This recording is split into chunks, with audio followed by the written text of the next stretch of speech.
আমি কি নিরাপত্তার ঝুঁকি অনুভব করছি কিনা? তো আমরা আমাদের জায়গা থেকে স্পষ্ট করতে চাই, আওয়ামী লীগের আগে বিচার নিশ্চিত করতে হবে, তাকে দল হিসাবে বিচার নিশ্চিত করতে হবে, অপরাধ স্বীকার করতে হবে, তারপর অন্য কোনো আলোচনা হইতে পারে। এর আগে কোনো ধরনের আলোচনা হইতে পারবে না, ও ইম্পসিবল, এটা অসম্ভব, হইতে পারবে না।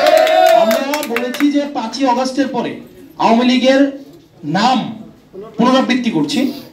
5ই অগাস্ট পরে আওয়ামী লীগের নাম, মার্কা এবং আদর্শ, এই তিনটাই হচ্ছে অপ্রাসঙ্গিক।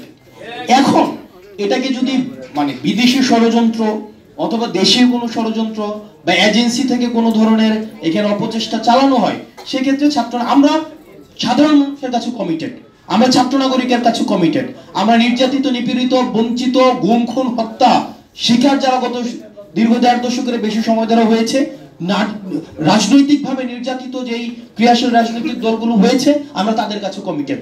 কোনো এজেন্সি, কোনো বিদেশি কোনো কর্তৃপক্ষ, কারো কাছে আমরা কমিটেড। আমাদের সাথে যে আলোচনাটি হয়েছে সেনাবাহিনীর ঊর্ধ্বতন কর্তৃপক্ষ কর্তৃক, সেটি হচ্ছে আমরা মনে করছি সেটি রাজনৈতিক বিষয়ে হচ্ছে হস্তক্ষেপ করা।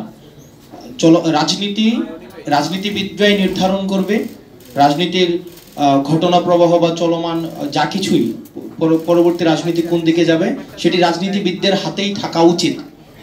তো সেই জায়গায় আমরা সন্দেহান বলেই হচ্ছে আজকে গতকাল আমার স্ট্যান্ডটি নিতে হয়েছে। আর যেটি বলেছেন যে 5ই অগাস্টের পরে আমাদের ফর্মাল ইনফর্মাল আমাদের সাথে সেনাবাহিনীর বিভিন্ন জায়গায় বিভিন্ন প্রোগ্রামে আমাদের দেখা সাক্ষাৎ হয়েছে। আর 11 তারিখের যে মিটিংটি, সেটির প্রেক্ষাপট ভিন্ন ছিল।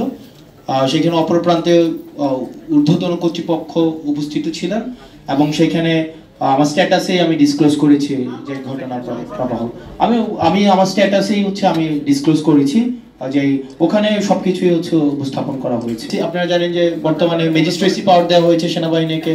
ল অ্যান্ড অর্ডার সিচুয়েশন নিয়ে আমাদের মধ্যে অনেক প্রশ্ন রয়েছে। তো এইসব বিষয়গুলো নিয়ে কথা বলার জন্য হচ্ছে আমাদেরকে আহ্বান জানানো হয়েছিল। এবং হচ্ছে কিছুদিন আগে আপনারা সেনাপ্রধানের একটা বক্তব্য দেখেছেন, যেই বক্তব্যকে আমি ব্যক্তিগতভাবে বা আমরা অনেকেই দেশের মধ্যে এটা নিয়ে কথা হয়েছে যে এটাকে রাজনৈতিক পরিমণ্ডলে অসমীচীন হিসাবেই ধরা হয়েছে। যে অন্তর্বর্তীকালীন সরকার প্রধানকে যেভাবে অ্যাড্রেস করা হয়েছে, যেভাবে যে ইনক্লুসিভ যেই নির্বাচনের দিকে নির্বাচনের ইঙ্গিত করা হয়েছে আওয়ামী লীগ সহ, তো সার্বিক বিষয়ে যখন আলোচনার কথা বলা হয়েছে তখন গিয়েছিলাম। তো এই বিষয়গুলো আলোচনা করা হয়েছে। আমার স্ট্যাটাসে সব বিষয় হচ্ছে একদম স্ট্রেইট ফরওয়ার্ড, সেখানে হচ্ছে স্পষ্ট করা আছে। আর এখানে যেটা বলছেন যে আমি কি নিরাপত্তার ঝুঁকি অনুভব করছি কিনা, দেখেন 5ই অগাস্টের পূর্বে আমরা জনগণকে, ছাত্র নাগরিককে সাথে নিয়ে হচ্ছে আমরা আন্দোলন করেছি। ফেসিবাদ বিরোধী তখন একটা শক্তি ছিল, এজেন্সি ছিল, রাষ্ট্রপক্ষ আমাদের বিরুদ্ধে ছিল। তো তখন আমাদের লড়াই, তো আমরা বারবার বলছি আমাদের লড়াই এখনো অব্যাহত রয়েছে। সুতরাং এই বিষয়গুলোকে আমরা যতক্ষণ পর্যন্ত ছাত্র নাগরিক এবং এই ফেসিবাদ বিরোধী ক্রিয়াশীল রাজনৈতিক দলগুলো আমরা ঐক্যবদ্ধ রয়েছি, ততক্ষণ পর্যন্ত আমি কোনো নিরাপত্তার ঝুঁকি বা এইসব আমি বোধ করছি না। ধন্যবাদ।